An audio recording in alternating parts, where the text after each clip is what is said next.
اعوذ باللہ من الشیطان الرجیم بسم اللہ الرحمن الرحیم۔ شروع اللہ کے بابرکت نام سے جو بڑا مہربان اور نہایت رحم فرمانے والا ہے۔ سرزمین مکہ کا ایک مشہور ولید نامی کافر تھا جو نبی رحمت سرکار دو عالم محمد صلی اللہ علیہ وآلہ وسلم کا بہت بڑا دشمن تھا۔ وہ آپ کو تکلیف دینے کا کوئی موقع بھی نہ جانے دیتا تھا۔ ولید ایک امیر تاجر تھا۔ اس نے اپنے گھر میں ہی سونے کا ایک بڑا بت بنا رکھا تھا جس کی وہ دل و جان سے عبادت کرتا تھا۔ ایک دن وہ بت کی پوجا کرنے میں مصروف تھا کہ اچانک سونے کا بت باتیں کرنے لگا۔ جس کی وہ پوجا کر رہا تھا اس بت نے کہا، اے میرے ماننے والے، مجھ پر یقین کرنے والے، سن! حضرت محمد صلی اللہ علیہ وآلہ وسلم اللہ کے رسول نہیں ہیں۔ رسول اللہ کا دین سچا نہیں ہے۔ حضرت محمد صلی اللہ علیہ وآلہ وسلم پر کبھی بھی ایمان نہ لانا۔ حضرت محمد کے رسول ہونے کی کبھی بھی تصدیق نہ کر لینا۔ بت کو بولتے ہوئے دیکھ کر ولید کی خوشی کی انتہا نہ رہی۔ اس نے اپنے ارد گرد رہنے والے کافروں کو اکٹھا کیا اور بولا، دیکھو میرا خدا کیا بول رہا ہے۔ جب سارے اکٹھے ہو کر ولید کے بت کے پاس گئے تو انہوں نے بھی بت کے منہ سے وہی الفاظ سنے جو ولید نے سنے تھے۔ دوسرے دن پورے علاقے میں یہ بات عام پھیل گئی تھی۔ سب لوگ آتے اور اس بت کے منہ سے یہ بیہودہ الفاظ سن کر چلے جاتے تھے۔ ایک دن انہوں نے رسول اکرم صلی اللہ علیہ وآلہ وسلم کو بھی دعوت دی، اے محمد دیکھو ہمارا خدا بت سچا ہے جو یہ دعویٰ کر رہا ہے۔ انہوں نے نبی اکرم صلی اللہ علیہ وآلہ وسلم کو بھی تشریف لانے کو کہا۔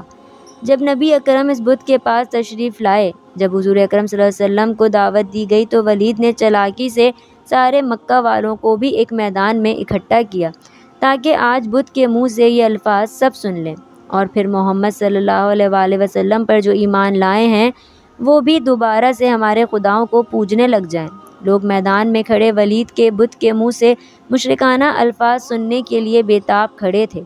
جب بت نے رسول اکرم صلی اللہ علیہ وآلہ وسلم کو دیکھا تو اس نے نبی اکرم کی طرف اشارہ کرتے ہوئے کہا، اے لوگو، یہ حضرت محمد صلی اللہ علیہ وآلہ وسلم ہیں۔ یہ اللہ تعالیٰ کے آخری نبی ہیں، ان کا دین سچا ہے۔ قرآن پاک اللہ تعالیٰ کی آخری کتاب ہے۔ میری ان باتوں سے کبھی بھی انکاری مت ہونا۔ اگر تم ان باتوں سے انکاری ہو گئے تو تمہارے لیے اللہ تعالیٰ نے جہنم میں سخت عذاب تیار کر رکھا ہے۔ اگر تم دنیا اور آخرت میں کامیاب ہونا چاہتے ہو تو نبی اکرم صلی اللہ علیہ وآلہ وسلم کے دین پر ایمان لے آؤ۔ خدا اور اس کے نبی کو راضی کر لو گے تو تم دنیا و آخرت میں کامیاب ٹھہراؤ گے۔ اے کافروں، بتوں پر یقین کرنے والوں، تمہارے سارے بت تم کو گمراہ کر رہے ہیں۔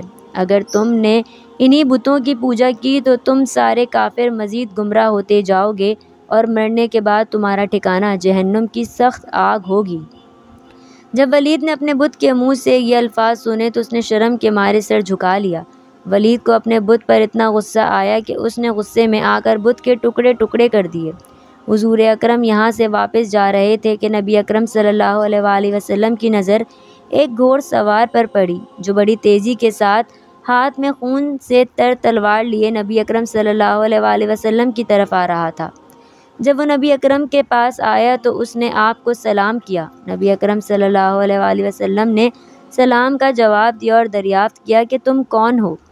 اس شخص نے جواب دیا، اے محمد، میں مسلمان جن ہوں۔ میں آپ صلی اللہ علیہ وسلم پر یقین رکھتا ہوں۔ مجھے مہین البر کے نام سے پکارا جاتا ہے۔ میں جبل طور میں رہائش پذیر ہوں۔ میں کسی کام کے لیے دوسرے علاقے میں گیا ہوا تھا۔ میں آج کافی دنوں کے بعد گھر واپس آیا ہوں تو میں نے دیکھا کہ میرے گھر والے کافی اداس بیٹھے رو رہے تھے۔ میں نے ان سب سے رونے کی وجہ دریافت کی تو انہوں نے جواب دیا کہ ایک شیطان ولید کافر کے بت میں حاضر ہوا ہے اور اس نے حضرت محمد صلی اللہ علیہ وسلم کے بارے میں بیہودہ الفاظ کہے ہیں۔ وہ شیطان آج پھر اس بت میں حاضر ہونے کے لیے آ رہا ہے جو کہ نبی اکرم صلی اللہ علیہ وسلم کے بارے میں نعوذ باللہ غلط الفاظ بولنے والا ہے۔